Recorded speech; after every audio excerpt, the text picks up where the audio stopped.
Los abogados de Rocío narran los hechos de una manera muy diferente a como lo hizo Rocío. Es decir, los abogados dicen literalmente, leyendo los documentos, dicen literalmente que Rocío acudió a urgencias al enterarse de que Antonio David iba a participar en un programa de televisión y que su hija iba a defenderle en los platos. Ahí, el único causante es la manera en la que Rocío asimiló la noticia, no el hecho en sí.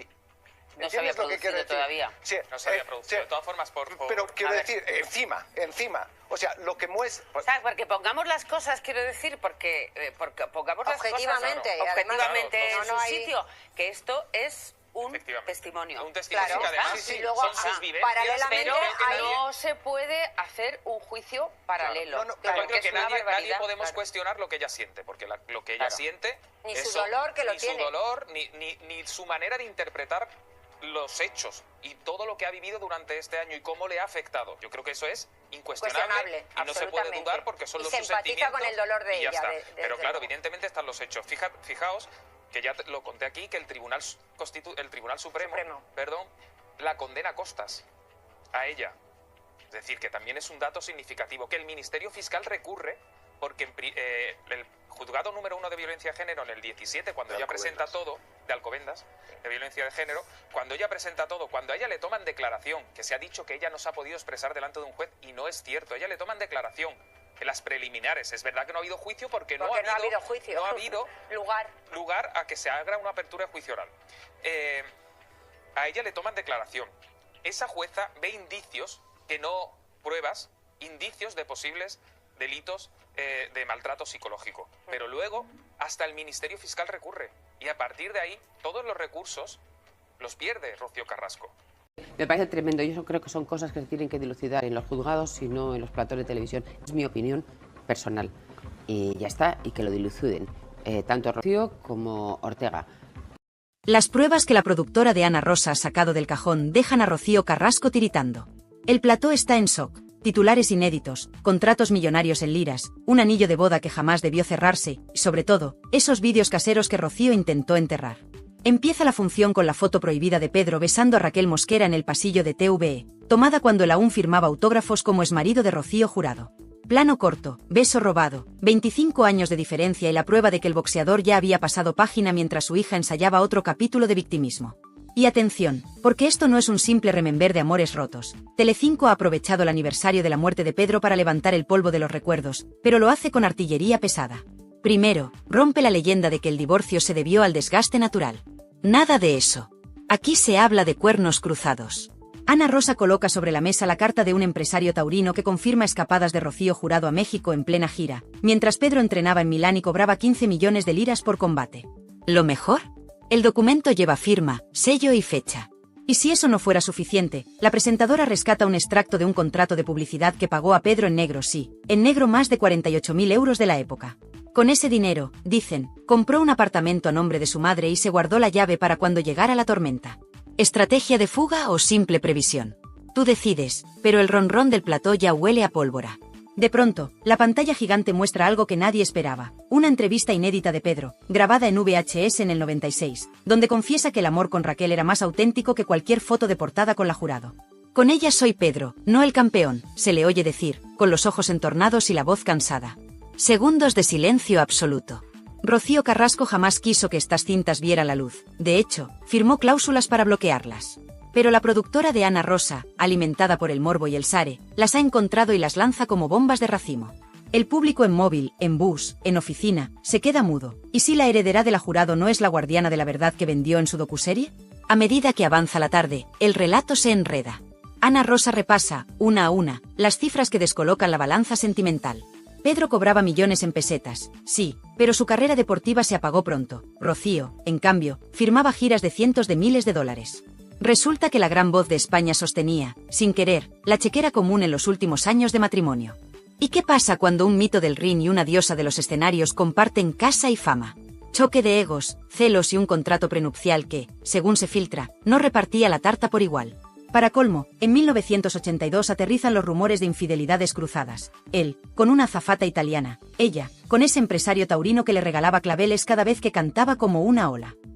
Ana Rosa sonríe, huele a audiencia, y promete enseñar la factura de las flores en la próxima entrega. Pero lo que de verdad revienta los audímetros es la aparición en directo de Raquel Mosquera vía satélite. La peluquera, casi 20 años después de quedarse viuda, sostiene la carta manuscrita que Pedro le dejó la noche antes de morir. Lee un párrafo y las palabras erizan la piel. Raquel, contigo volví a ser feliz. Contigo aprendí que el amor es la paz, no el espectáculo. El plató se queda sin aire. No hay insultos, no hay reproches, solo la voz rota de una viuda defendiendo que la diferencia de edad no apaga la sinceridad. Y mientras tanto, Rocío Carrasco no puede actuar, su equipo legal recibe el aviso tarde, el programa se emite en tiempo real y las redes replican el clip en loop. Cada retweet es un puñetazo al discurso que la hija había blindado durante años. Ana Rosa remata la faena con un teaser. Mañana escucharéis a Pedro hablando de los pactos de silencio, que firmó para no manchar el nombre de una persona muy conocida. No diré quién. Sobra el apellido, todo el mundo sabe que señala a Rocío Jurado, y el plató estalla en murmullos. Quintana se hace la distraída, agradece audiencia y lanza un recuerdo a Pedro Carrasco como el campeón que pagó un precio altísimo por la fama. Corte a publicidad y un zumbido recorre los pasillos de Mediaset. El relato oficial de Rocío Carrasco acaba de ser descosido en riguroso directo. Y aquí, amigo, es donde te planteo la pregunta que va a incendiar los comentarios. ¿Estamos ante la venganza mediática perfecta de Ana Rosa contra la marca Carrasco Jurado? ¿O, por fin, ante la verdad que la audiencia merecía escuchar? Sea como sea, agárrate, porque lo que acabas de ver es solo el primer asalto. Mañana llegan los audios completos, los contratos manchados de confidencialidad y el testimonio de un fotógrafo que asegura haber captado a Rocío Jurado en los brazos del famoso torero cuando Pedro aún creía en su cuento de hadas. Si creías que el ring estaba caliente, espera a que suene la campana del segundo round. Aquí, en Tirando Salseo, subimos el volumen mientras otros bajan la cabeza. Quédate, porque esto acaba de empezar. Si ayer creías haberlo oído todo, espera lo que reventó hoy a las 4 en punto de la tarde. Ana Rosa apareció con gesto de traigo tertulia de pólvora y en cuanto el redactor contó hasta 1, pidió silencio, apoyó la mano en la mesa y reprodujo una cinta de casete que llevaba décadas guardada. Se escuchaba la voz de Pedro Carrasco, ronca y cansada, grabada en el asiento trasero de un coche mientras volvía de un bolo benéfico. Yo aguanté mucho, decía, pero cuando vi aquello, cuando vi al de las camisas de cuadros a la salida del camerino, entendí que los cuernos también duelen fuera del ring. 27 segundos exactos bastaron para que los móviles empezaran a pitar en los bolsillos de media España. La frase "el de las camisas de cuadros" encendió todas las alarmas. Muchos veteranos del corazón identificaron esa descripción con Fidel Albiac en sus comienzos, años antes de que Rocío Carrasco lo presentase como su gran amor. Ana Rosa, sabiendo que el público pedía más carnaza, enfocó un recibo de hotel fechado en septiembre del 93, habitación doble, Valencia, nombre de huésped F. Albiac y llamada cargada a la extensión de R. Carrasco. No había que ser detective para atar cabos. Las redes ardieron, los tertulianos se miraron en silencio y la cara de asombro de Alessandro Lecchio valía un poema. Para que nadie pensara que todo venía de oídas, la presentadora sacó el contrato de una gala taurina de aquel mismo mes. En él constaba que Rocío Jurado cantó en Jerez por $18.000, mientras Pedro estaba en Milán firmando una exhibición pagada en liras. La pantalla partió en dos aquel documento y, encima, superpuso el recibo del hotel con los nombres entrelazados. El mensaje era claro, mientras cada cónyuge trabajaba en ciudades distintas, alguien se movía entre bastidores tejiendo un romance paralelo. Raquel Mosquera se conectó desde su salón, visiblemente nerviosa, con las cartas de Pedro sobre la mesa. Mostró una línea escrita de puño y letra del boxeador. Con Raquel encontré la paz que la prensa y otros amores me robaron. No necesitó más. El silencio del plató lo llenaron los mensajes de los espectadores, que empezaban a inclinar la balanza a favor de la viuda. Raquel añadió algo que heló la sangre a los defensores de Rocío Carrasco. Pedro se fue disgustado porque sentía que su hija estaba manejada, que no era libre. Luego se mordió la lengua, pero ya había dejado caer la sombra de Fidel sobre la relación padre-hija. Ana Rosa, sin perder ritmo, presentó a continuación un viejo recorte donde la propia Rocío Carrasco, en 1998, aseguraba: «Me he enamorado una sola vez en mi vida, y fue después del divorcio de mis padres». El programa devolvió la imagen al recibo de hotel, dejando que el público sacara la cuenta. Divorcio en el 91, recibo en el 93. Un cronista veterano intervino para explicar que, en aquellos años, Rocío aún vivía en casa de su madre y que Fidel era técnico de sonido en algunas de las giras de la Jurado. Todo estaba más cerca de lo que parecía, sentenció. Llegó el momento de las cifras. Un gráfico muy sencillo mostró los ingresos paralelos de la pareja cuando el matrimonio se tambaleaba. 1992, gira de Rocío Jurado por Veracruz, $18.000. 1992, exhibición de Pedro en Roma, 12.000 liras, 7.000 euros de hoy. 1993, una semana después, compra de joyas en vía Montenapoleone a nombre de R. Carrasco, $6.800. El contraste era brutal, ella multiplicaba contratos y él se mantenía a flote con exhibiciones puntuales. Ana Rosa lanzó la pregunta que muchos se hacían en casa, ¿de verdad la versión oficial es que él era el millonario y ella la sufridora? Más de un espectador se quedó clavado frente al televisor, recordando los relatos emotivos de la docuserie donde la hija pintaba a su padre como el hombre rico que arrastraba a la madre de concierto en concierto. Para meter más leña, un testigo inesperado entró por teléfono. Un antiguo chofer de la familia contó, sin titubeos, que en Navidad del 89 llevó a Pedro a un chalet de la Sierra para un encuentro discreto con una mujer que no era Rocío Jurado. No dio nombre, pero sí dijo que la señora cantaba fandangos y trabajaba en un local de peinados. El plató entero entendió la indirecta a Raquel Mosquera. Según el chofer, aquella noche Pedro volvió con los ojos llorosos y repitió que había encontrado a alguien que le recordaba a su madre, sencilla y sin dobleces. Otro golpe a la versión oficial. Mientras la conversación subía de tono, la dirección del programa recibió un escrito del despacho de Rocío Carrasco pidiendo que no se difundieran documentos privados. Ana Rosa lo leyó en voz alta: solicitamos cese inmediato de la emisión de material íntimo. Después lo dejó sobre la mesa y continuó: cuando la verdad se sustenta con papeles, no hay despacho que pueda taparla. Los aplausos retumbaron. Entonces llegó el bombazo final de la tarde, un fragmento más largo del casete de Pedro. En esa parte, el excampeón confesaba que estaba redactando un nuevo testamento para dejarle su chalet a Raquel y que mi hija ya vive con quien quiere y tiene de sobra. La frase cayó como un martillo. Significaba que el famoso legado Carrasco no iba a ir todo a la rama Jurado Carrasco, como muchos creían. De fondo, la mirada de Raquel se llenó de lágrimas. Los tertulianos empezaron a barajar qué parte de la herencia podría haber cambiado de manos y cómo afectaría eso a las batallas legales pendientes. La tarde terminó con Ana Rosa adelantando que hoy mismo había localizado la póliza de seguro de vida de Pedro, donde figuraba Raquel Mosquera como beneficiaria principal. Y avisó con una sonrisa fría: mañana veremos cuánto dinero cambió de destino aquel enero de 2001. Fue suficiente para que varios patrocinadores reservasen espacio publicitario antes de acabar la emisión. Cuando las luces del plató se apagaron, quedaban flotando 3 preguntas que iban a incendiar sobremesas, cenas y redes sociales. ¿Conocía Rocío Carrasco la relación exacta de su padre con Fidel antes de que su madre falleciera? ¿Cuántos papeles más guardan los archivos olvidados de Televisión Española y de las productoras de los 90? ¿Volverá a hablar Raquel Mosquera o preferirá aguardar el próximo movimiento legal de la heredera? Mientras tanto, medio país preparaba palomitas para la siguiente entrega y la otra mitad buscaba viejos recortes para comprobar hasta qué punto les habían contado la historia al revés. Unos querían justicia para el campeón, otros ansiaban ver caer a la hija que monopolizó los platós, y todos sabían que Ana Rosa apenas había desplegado la primera carta del mazo. La partida seguía en marcha, y cada palabra nueva de Pedro en aquellas cintas prometía un golpe directo a la mandíbula del relato oficial. Nada más empezar el programa, Ana Rosa alzó un papel con membrete bancario suizo, lo agitó ante la cámara y soltó: aquí está, el dinero que nadie quería enseñar. Ni sintonía ni presentación, fue una bofetada directa al público. El documento, con fecha de abril de 1994, mostraba un ingreso de 137.000 francos suizos a nombre de R. Jurado, procedente de una sociedad radicada en Nassau. Acto seguido, la presentadora dio paso a un especialista en finanzas que tradujo la cifra a nuestra moneda: más de 18 millones de pesetas de aquella época, casi 110.000 euros de hoy. Con esto, añadió, se pagó un lote de joyas y se reservó un ático en Miami. La mesa se quedó muda. El público, en casa, apretaba la taza de café. La artista, siempre retratada como la esposa sufridora de un boxeador millonario, manejaba, en realidad, fortunas que no aparecían en ningún reportaje de los 90. Con la pantalla partida, el programa emitió el extracto de una cuenta corriente a nombre de Pedro Carrasco. Apenas 300.000 pesetas a crédito, menos de 2.000 euros, el mismo mes que la Jurado ingresaba aquella lluvia de francos. Ana Rosa no necesitó frases grandilocuentes, bastó con apuntar a la diferencia y preguntar: ¿por qué se dijo durante años que Pedro era el rico y Rocío la sacrificada?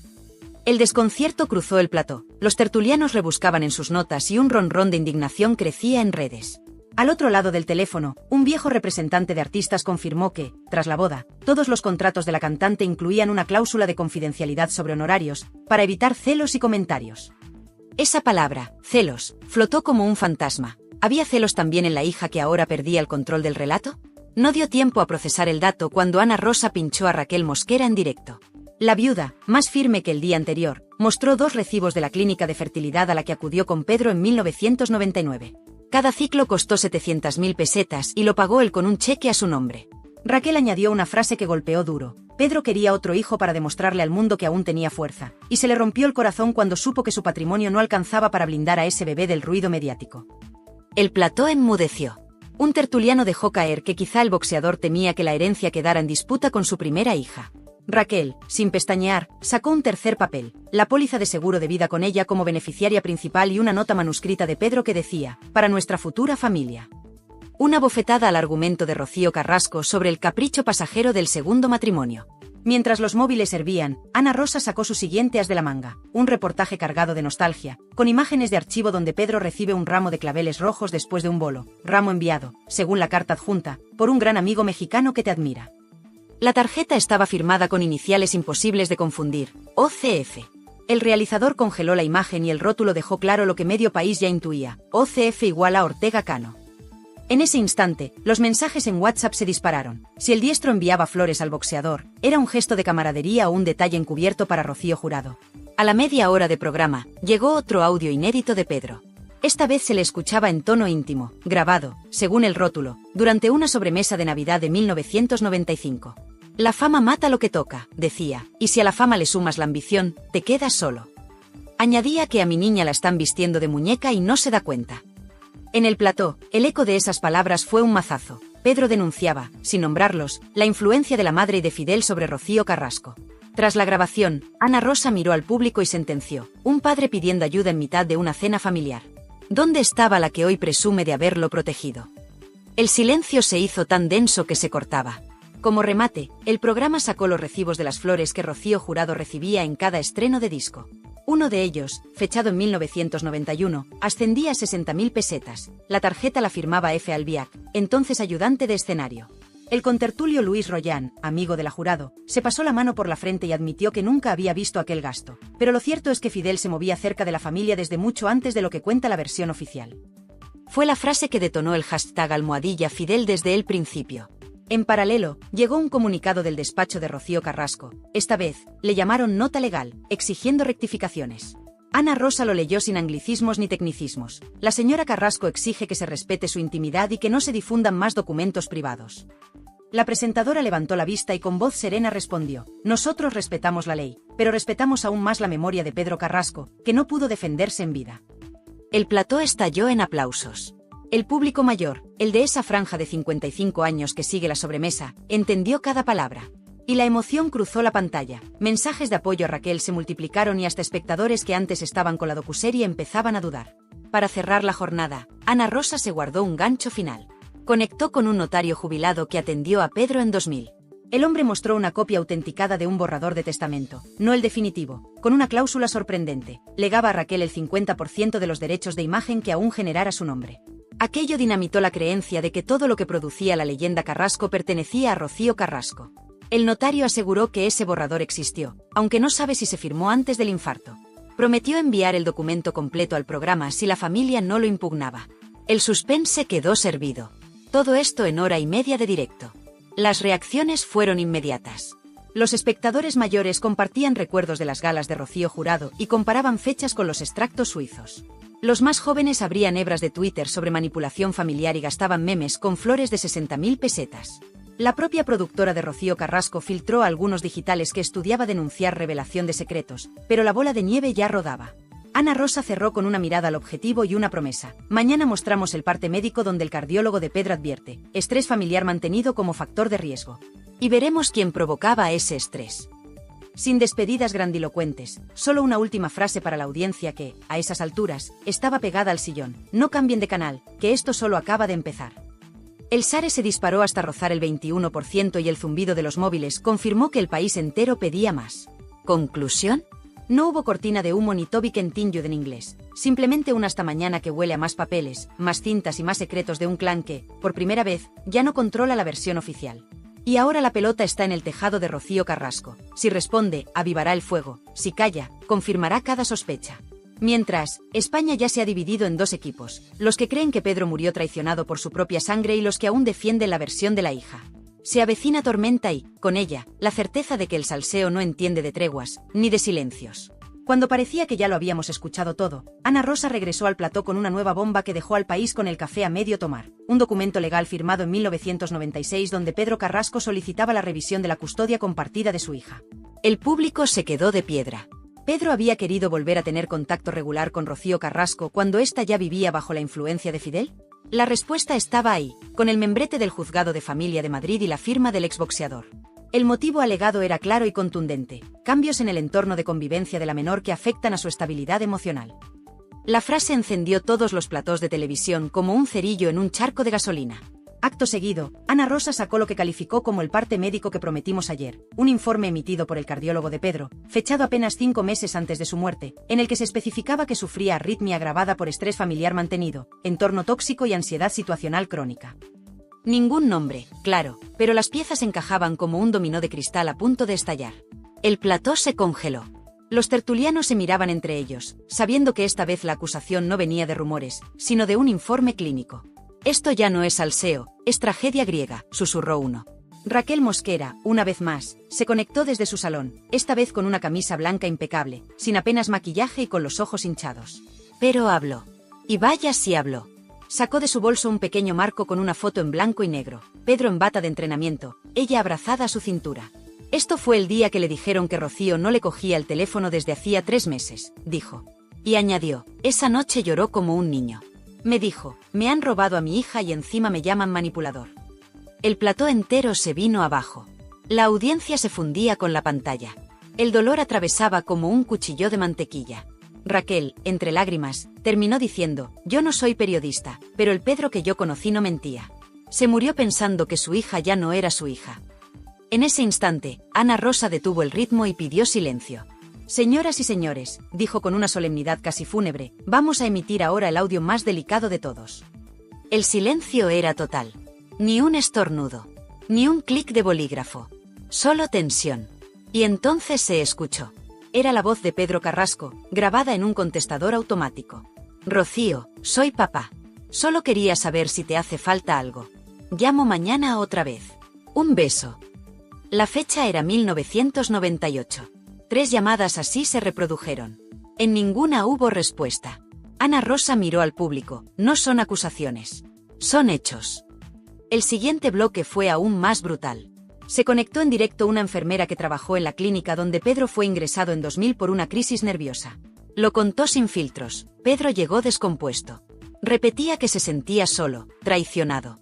Que se había equivocado con la persona que había dejado que criara a su hija. Alguien preguntó si hablaba de Rocío Jurado. Ella, sin pestañear, dijo: «No».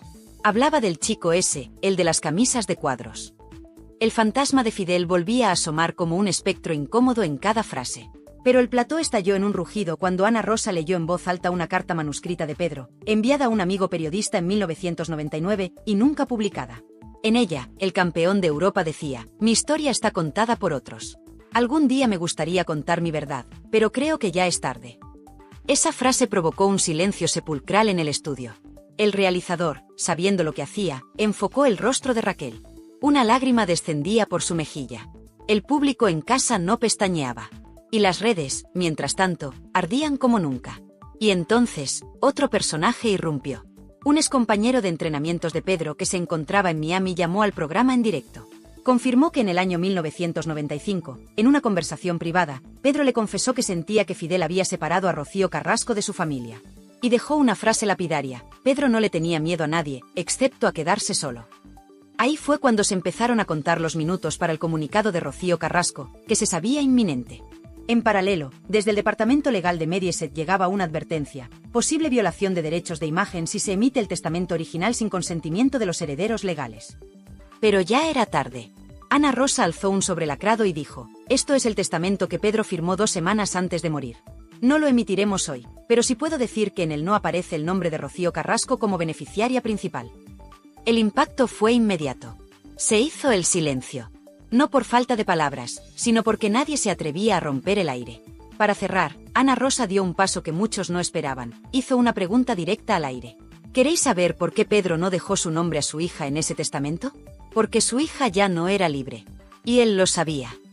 La audiencia explotó. La pantalla se llenó de mensajes.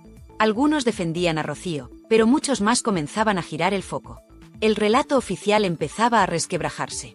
Y como si no bastara con todo lo anterior, en el último segundo del programa, se leyó una cita atribuida a Pedro Carrasco que cerró la jornada con el impacto de un directo al mentón. Cuando una hija calla ante la injusticia, deja de ser mi sangre para ser solo un apellido.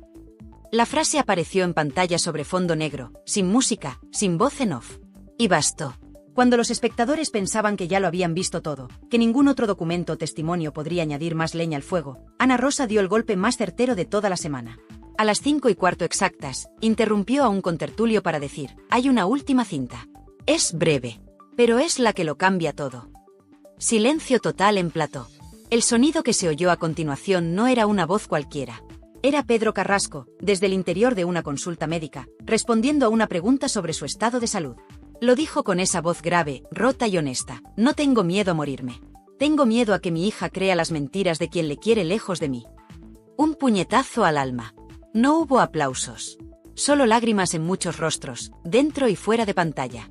Inmediatamente después, la producción del programa mostró en pantalla una línea de tiempo, desde 1991, fecha del divorcio entre Pedro y Rocío Jurado, hasta 2001, año de su fallecimiento. En ese gráfico, con puntos rojos, se marcaron todas las veces que Pedro intentó un acercamiento público o privado con Rocío Carrasco. Fueron 12. Ninguna recibió respuesta. Algunas incluso, según testigos presenciales, terminaron con silencios tensos o rechazos por parte del entorno de Rocío. Pero lo que más escandalizó a los espectadores fue la revelación final de Raquel Mosquera, una carta sin fecha exacta, pero escrita de puño y letra por Pedro, en la que decía: me han vetado como padre. No puedo competir con la fama, ni con los asesores, ni con los que viven a costa de crear odio. Si me pasa algo, que alguien diga que lo intenté. Esa frase quedó congelada en pantalla durante 30 segundos. Tiempo suficiente para que miles de espectadores la fotografiaran, la compartieran, la hicieran viral. Y tiempo suficiente también para que el relato oficial de Rocío Carrasco empezara a desmoronarse delante de toda España. Los tertulianos se quedaron sin argumentos. La narrativa de la hija desamparada que luchaba contra un entorno hostil había chocado de frente con los papeles, los audios, los testigos y las emociones más crudas. Porque ya no era solo una cuestión de versiones enfrentadas. Era una cuestión de verdad, de hechos, de dolor tangible. Y cuando parecía que el programa iba a cerrar así, Ana Rosa sorprendió con un último invitado, el antiguo administrador de Pedro Carrasco. Un hombre mayor, con rostro serio y gesto de quien ya no tiene nada que perder. Lo que soltó fue dinamita. Dijo que, en el año 2000, Pedro se reunió con él para discutir la venta de un piso que tenía en la Costa del Sol. La intención era clara: quería dinero rápido para asegurarse de que Raquel no tuviera que depender de nadie si a él le pasaba algo. La venta no llegó a cerrarse, pero el mensaje estaba claro. Pedro temía que lo poco que tenía no bastara para proteger a quien él consideraba su verdadera familia en ese momento. Y no mencionó en ningún momento a Rocío Carrasco en esa conversación. Ni una sola vez. El plató era una olla a presión. Los móviles no paraban de vibrar. Las redes hervían con mensajes cruzados. Algunos seguían defendiendo a Rocío, pero cada vez más voces exigían una revisión de todo el relato mediático. Incluso periodistas que habían apoyado la docuserie empezaban a lanzar tweets con palabras como revisión necesaria, documentos reveladores o directamente hemos sido engañados. Y entonces, en el último minuto, ocurrió lo impensable. Ana Rosa pidió a realización que cortaran las luces y dejaran solo la imagen del chalet de Pedro Carrasco en Torrelodones. En pantalla, una cámara lenta mostraba el portón de entrada, una bugambilla que trepaba por la verja, y la voz en off de Pedro, rescatada de archivo, diciendo: este es mi rincón de paz. Aquí fui feliz. Nada más. No hizo falta ningún editorial, ninguna conclusión. Ese plano silencioso, cargado de melancolía, fue el clavo en el ataúd de la historia oficial que durante décadas nos habían contado. Al terminar la emisión, Telecinco tuvo que emitir un comunicado reconociendo que los documentos presentados eran auténticos, y que cualquier derecho a réplica por parte de Rocío Carrasco quedaba garantizado. Pero ella, hasta ese momento, no dijo ni una palabra. El país entero estaba dividido. Las sobremesas de 500.000 de hogares se habían transformado en juicios improvisados. En peluquerías, panaderías y autobuses se repetían las frases de Pedro como mantras. En redes, los hashtags almohadilla Pedro Carrasco tenía razón y almohadilla la verdad de Raquel Mosquera arrasaban en tendencias. Y en medio de todo este terremoto, solo una pregunta quedaba flotando: ¿quién repara el daño hecho cuando la verdad llega demasiado tarde? En medio de tanto documento desenterrado, de audios que nadie esperaba, de cifras que rompen el relato oficial, y de silencios que ahora pesan como losas, una verdad empieza a abrirse paso entre las grietas del pasado. La historia que nos contaron no era toda la historia. Pedro Carrasco, el campeón, murió con más preguntas que respuestas, con más cariño en su corazón que poder en sus manos, y con una sensación amarga, la de que alguien, más cerca de lo que pensaba, quería reescribir su vida en tercera persona. ¿Era Fidel? ¿Era Rocío Carrasco? ¿Era una maquinaria mediática que supo aprovecharse de una familia rota? Porque aquí lo que de verdad se pone sobre la mesa no es una factura suiza ni una póliza de seguros. Es el derecho de un hombre, un padre, un marido, un luchador, a que se escuche su versión. Y durante demasiado tiempo, esa versión fue silenciada. ¿Y qué ha hecho Ana Rosa? Ni más ni menos que lo que la audiencia pedía a gritos: abrir el cajón, sacar los papeles y dejar que hablen los hechos. Ni ediciones emocionales, ni cortinas de victimismo, ni llantos premeditados. Solo verdad, aunque duela. Solo verdad, aunque incomode. El vídeo del casete con la voz de Pedro diciendo: mi hija ya ha elegido con quién vivir, y yo no la reconozco, dejó helada a media España. Esas palabras, dichas sin rencor pero con tristeza, revelan algo mucho más profundo que una pelea familiar, una fractura generacional y emocional que no se ha querido ver. Y la gran pregunta, la que retumba tras cada minuto de emisión, es: ¿dónde estaba Rocío Carrasco mientras todo esto ocurría? ¿Por qué no contestó a estas pruebas cuando tuvo todo un documental para hacerlo? ¿De verdad nos creímos que su padre era un hombre distante y millonario, que no quería saber nada de ella? Porque, y esto es lo más duro de decir, a veces, el relato de una víctima mal contado puede convertirse en el verdugo de la verdad. Ana Rosa ha expuesto papeles. Raquel Mosquera ha mostrado recibos. Han hablado testigos que llevaban años callados. Y todos coinciden en una idea: Pedro Carrasco no fue el hombre frío que quisieron pintar. Fue un padre preocupado, un marido entregado en su segunda oportunidad, y un profesional que lo perdió todo menos su dignidad. Y ahora, ¿qué hacemos con esto? Pues lo primero, no mirar a otro lado. Porque tú, que estás viendo esto, tienes derecho a saberlo todo. Tienes derecho a ver las dos caras de la moneda. Y también tienes derecho a indignarte, claro que sí. Porque ¿cuántos años llevamos tragando relatos construidos por equipos de guionistas, por productoras millonarias, por gente que vive del victimismo mientras otros no pueden ni defenderse? Y eso, precisamente eso, es lo que este canal quiere evitar. Aquí estamos para ponértelo todo sobre la mesa. Para que tú pienses, para que tú decidas. Para que nadie te diga cómo debes sentirte. Si hoy has sentido rabia, si se te ha escapado una lágrima, si se te ha revuelto el estómago escuchando a Pedro decir que su hija estaba manejada, tido los fogones del corazón español, el plan oculto de Fidel Albiac. Un plan que, según Antonio David Flores, no solo implica intereses personales, sino una estrategia premeditada para moverse como pez en el agua entre herencias, apellidos de peso y ganaderías de élite. ¿Casualidades? Aquí no creemos en ellas. Porque lo que comenzó como una historia de amor entre Rocío Carrasco y Fidel Albiac, ahora parece adquirir un matiz mucho más siniestro, cuando las piezas empiezan a encajar de forma demasiado precisa. Antonio David ha vuelto a la carga, y esta vez con documentación, fechas y nombres que incomodan a más de uno. Y lo más fuerte, no habla desde el rencor, sino desde el conocimiento directo de los movimientos empresariales que, según él, apuntaban a un objetivo claro: hacerse con la ganadería de Yerbabuena. Vamos por partes. Año 2003. Rocío Jurado aún vivía. María Teresa Campos era la matriarca mediática por excelencia.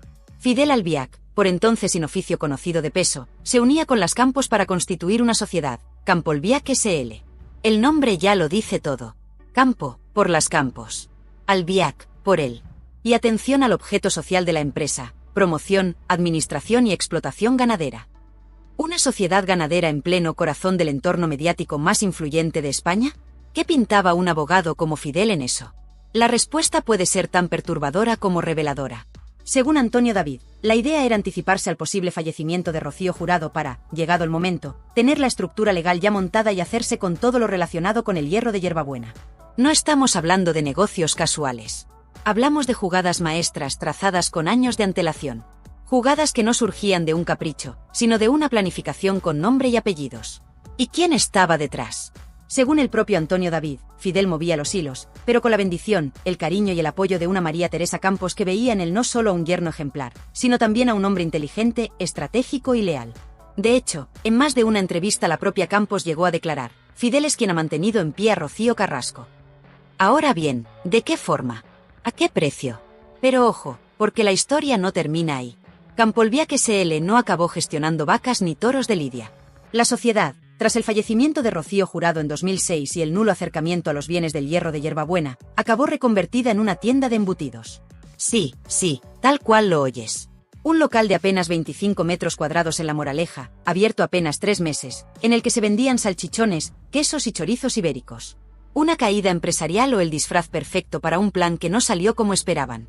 Lo inquietante de todo esto no es el negocio en sí, sino lo que revela entre líneas, cómo se gestaban estrategias empresariales ligadas a relaciones personales, cómo se construían sociedades con la esperanza de administrar herencias ajenas, y cómo, cuando el plan no salía, se maquillaba el fracaso con cualquier otra actividad para no dejar rastro.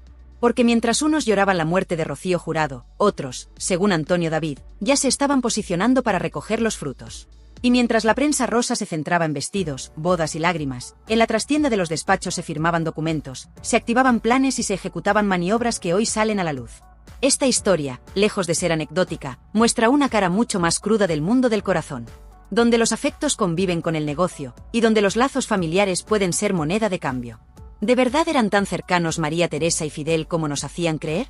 ¿O todo formaba parte de un pacto tácito donde cada uno jugaba su papel en busca del beneficio mutuo?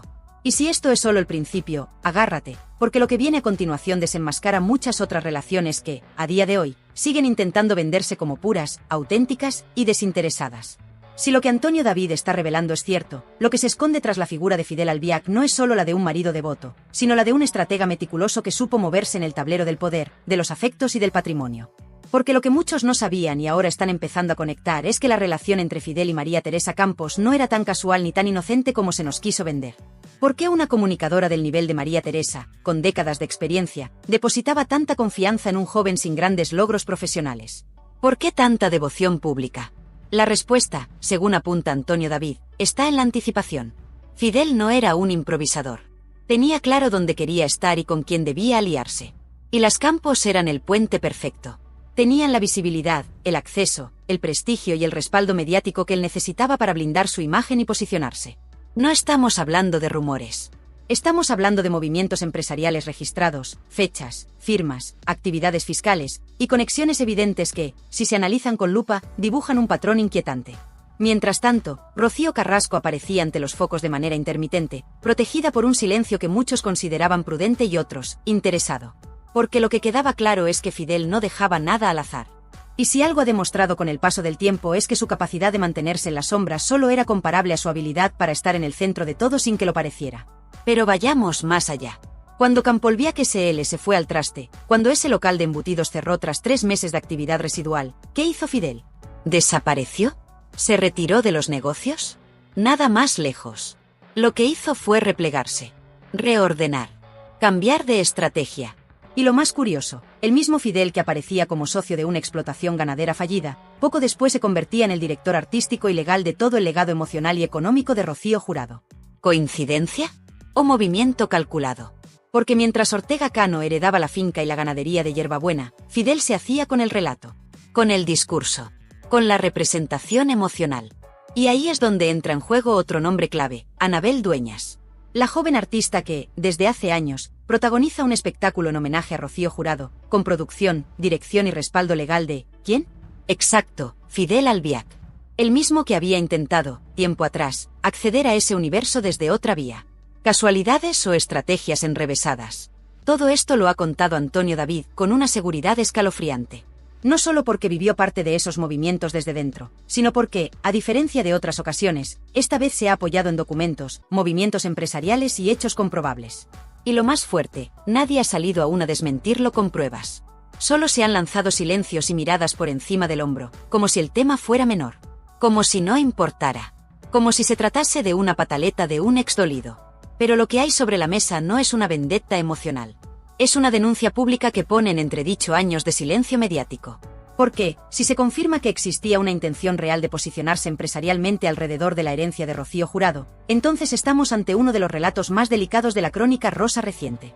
Y ojo, porque esto no solo salpica a Fidel, sino también a las Campos, a Terelu, a Carmen Borrego, a todas las que, durante años, blindaron a Albiac como si fuera intocable. ¿Sabían algo? ¿Participaron de forma activa o fueron meras comparsas? Y aquí es donde el relato de Antonio David toma otra dimensión. Porque cuando uno empieza a revisar las apariciones públicas, los especiales televisivos, los silencios pactados, las ausencias notables en eventos familiares y las contradicciones evidentes en discursos pasados, el castillo de cartas empieza a tambalearse. ¿Dónde estaban Fidel y Rocío Carrasco cuando las Campos enfrentaban los peores momentos de salud? Cuando uno empieza a atar cabos, las piezas encajan con una precisión casi escalofriante.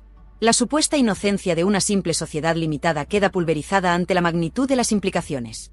Porque si algo está dejando claro Antonio David en esta nueva ofensiva pública es que el nombre de Fidel Albiac, lejos de ser un actor secundario en el universo Carrasco Jurado, fue desde el principio un jugador silencioso, que movía fichas mientras los demás creían estar viendo otra película.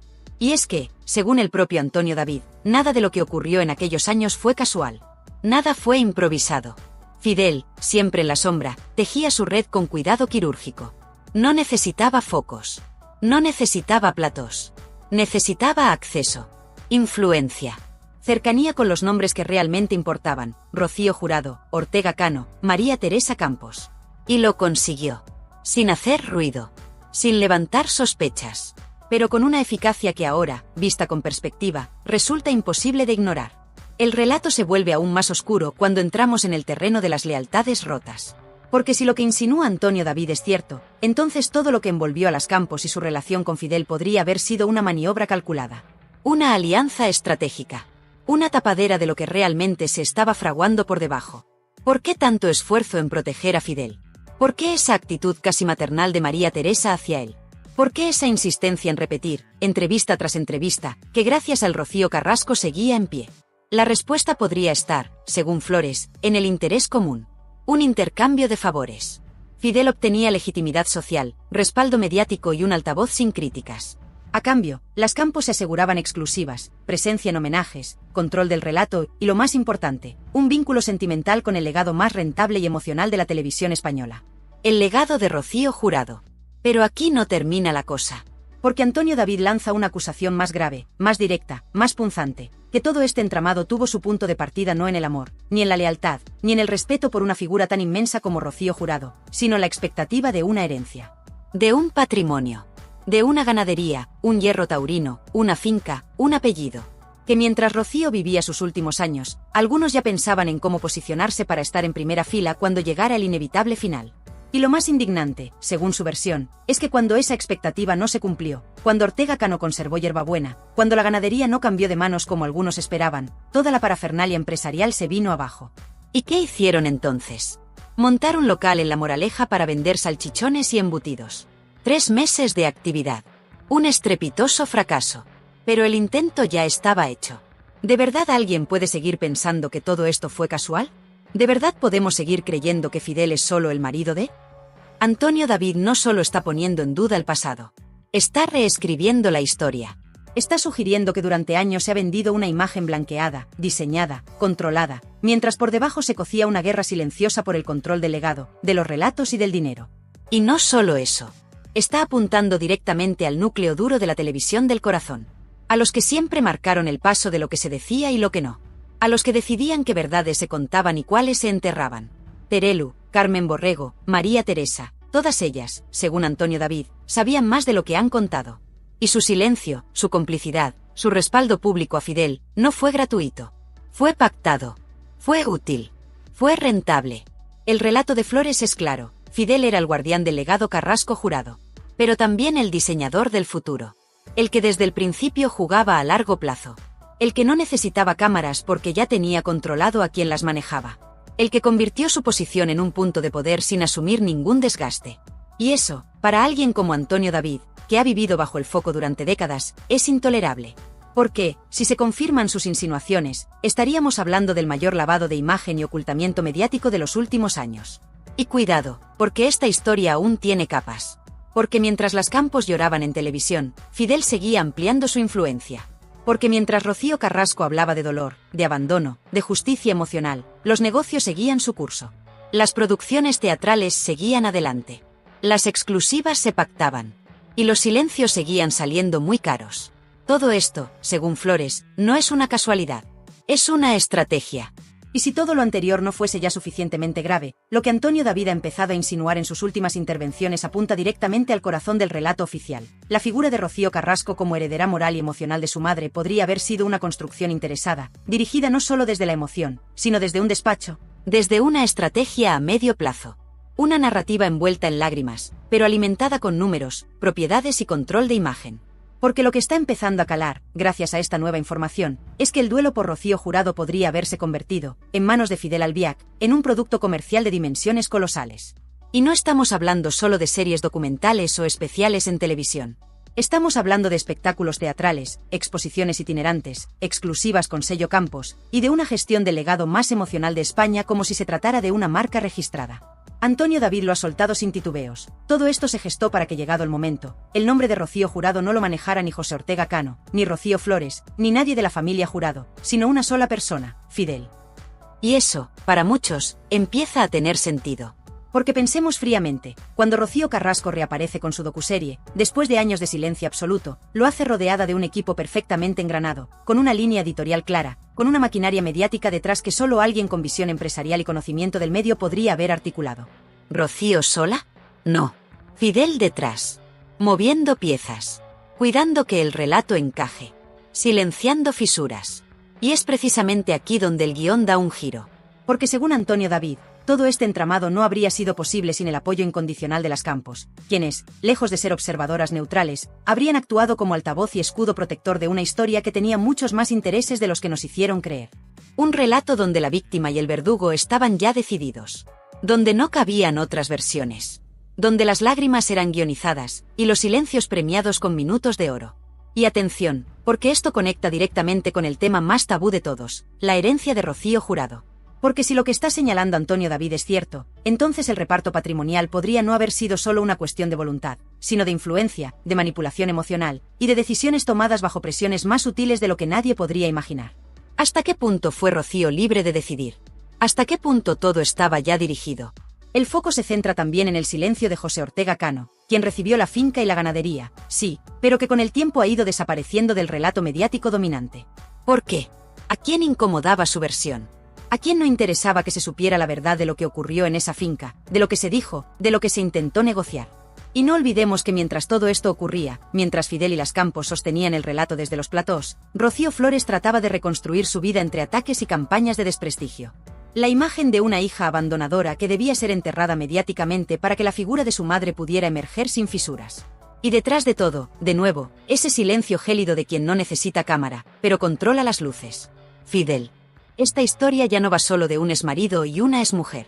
Va de quien maneja el legado de un artista irrepetible, de cómo se convierten los afectos en exclusivas, de cómo se trafica con la imagen de los muertos mientras se protege a los vivos.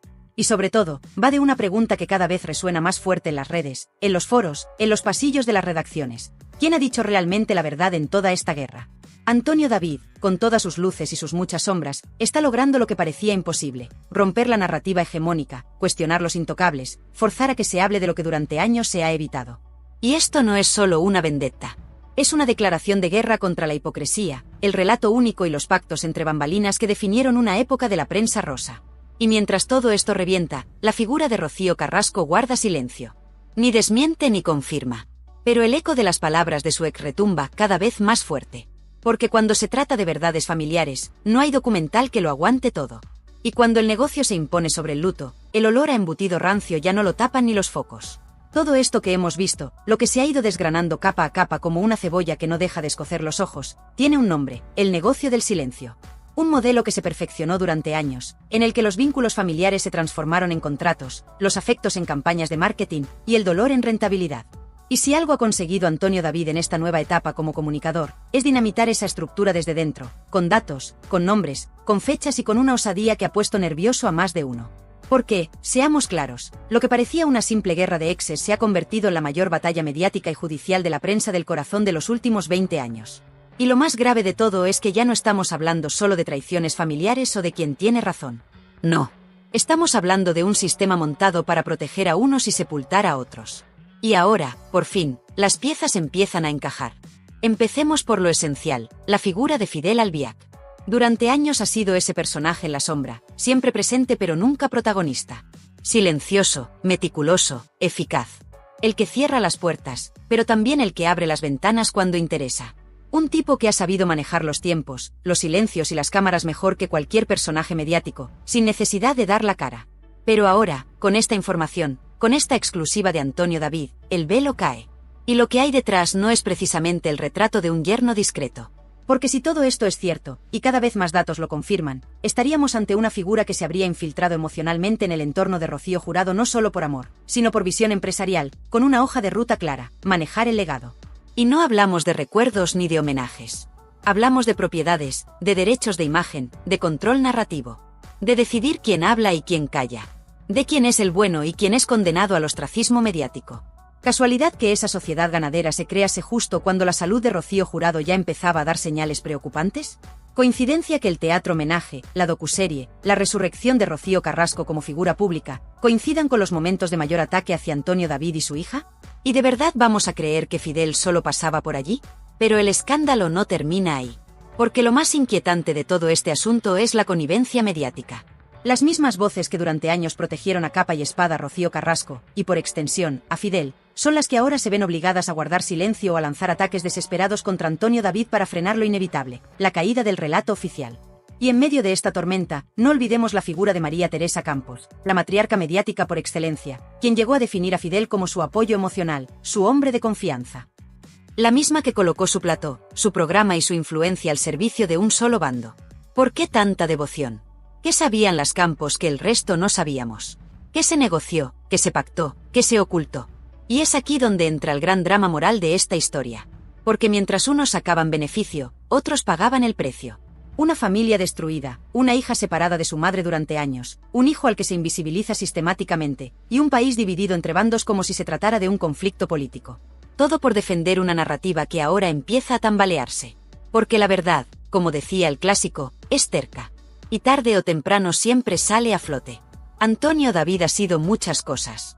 Víctima, villano, héroe, personaje incómodo, hombre derrotado, y ahora, voz de una verdad que durante años no tuvo altavoz. ¿Perfecto? Ni mucho menos. ¿Libre de errores? Tampoco. Pero hay algo que no se le puede negar. Ha tenido el valor de abrir la caja de Pandora cuando todos preferían dejarla cerrada. Y ahora que los secretos están sobre la mesa, que la luz ha llegado a los rincones más oscuros del clan Carrasco Albiac Campos, solo queda una pregunta. ¿Quién se atreverá a contar toda la verdad sin filtros? ¿Quién se atreverá a reconocer que durante años defendimos a quien quizá no lo merecía, y señalamos a quien solo quería sobrevivir? Este no es el final. Es solo el principio de la caída de un imperio mediático construido sobre medias verdades. La partida ha comenzado. Y esta vez, ya no se juega con cartas marcadas.